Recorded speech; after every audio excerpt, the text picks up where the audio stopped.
आजच डाउनलोड करा आणि तुमच्या आवडत्या मालिकांचा आनंद लुटा।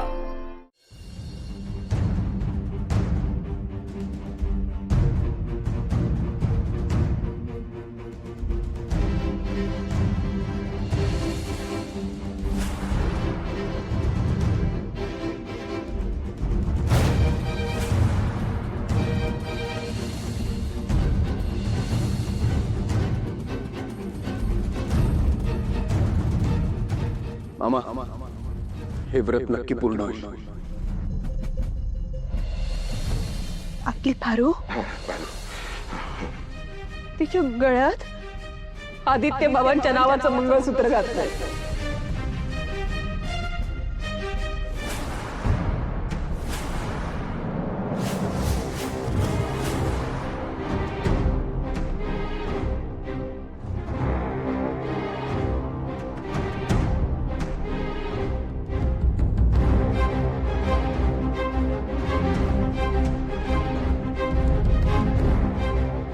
इतकी वर्ष इमाने इतबारे सेवा केली त्या घरची, आणि आज जे काही घडतंय ते चुकीचं घडतंय।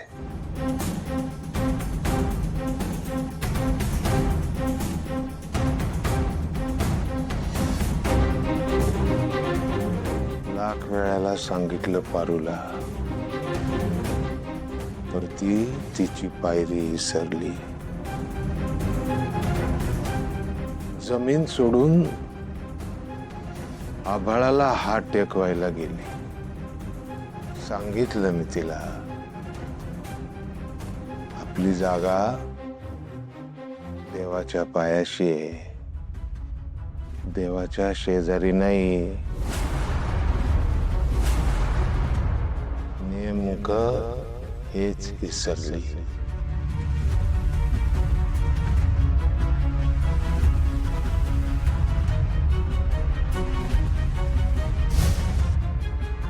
मला कळत नाही, मीच तिच्यावर संस्कार करायला कमी पडलो का? चूक माझी झाली का? माझे संस्कार करायला कुठंतरी कमी पडलो, म्हणून तिला ती दुर्बुद्धी झाली।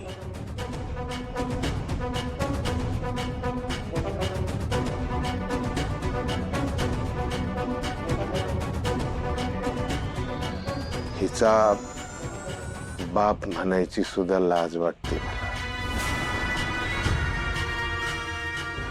मी कुठं चुकलो हे मला कळत नाही, पण आता जगाला जेव्हा ही गोष्ट कळेल तर लोक म्हणतील, किर्लोस्करांच्या पैशावर डोळा ठेवून मारुतीनं पारूचा वापर केला। आईल्या मॅडम, श्रीकांत सर मला त्यांच्या घरातला सदस्य मागतात। हा त्यांचा मोठेपणा आहे। त्यांच्या मोठेपणाचा गैरफायदा घ्यायचा नसतो। हे माझी पारू विसरली। माझ्या मुलीला काहीच कळत नाही।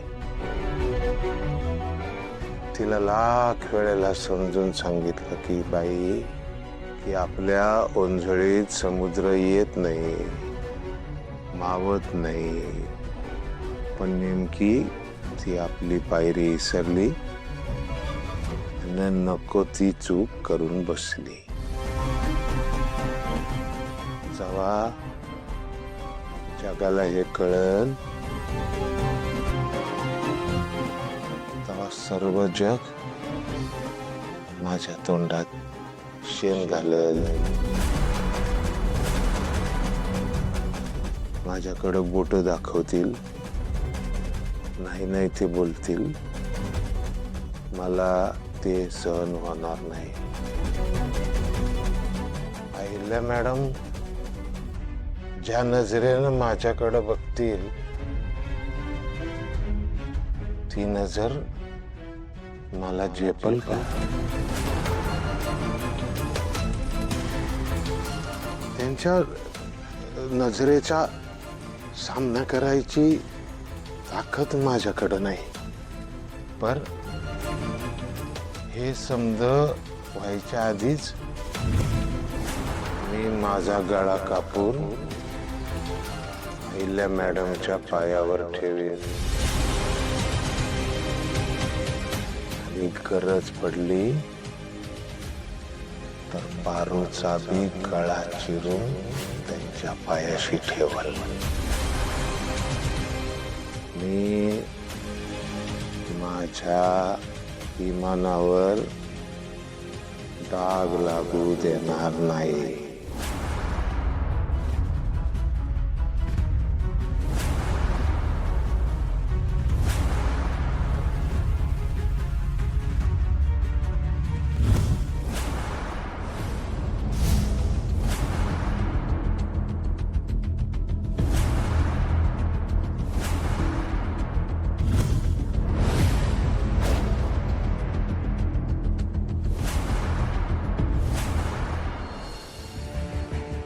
आता निर्णय घ्यायची वेळ जवळ आली. एका रोपाला कीड लागली तर बाग उद्ध्वस्त व्हायच्या आधी त्या रोपाला उपटावं लागतं, जाळून टाकावं लागतं त्या बागेच्या फायद्यासाठी. मी जर का त्या घरासाठी स्वतःचा जीव वावळून टाकायला तयार आहे तर मी पारूचा जीव घ्यायला मी तयार आहे. मला आता तेच करावं लागेल. कारण पारूनं जे पाप केलंय त्याला माफी नाही. मृत्यू हा एकच मार्ग आहे की ज्या मार्गातून पारूनं जे पाप केले त्याला मुक्ती मिळू शकेल. उद्या पारूच्या आयुष्यातील शेवटचा दिवस असेल.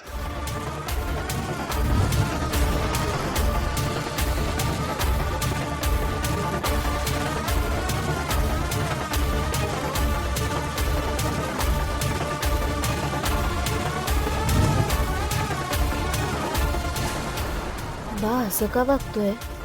त्याला काही कळलंय का?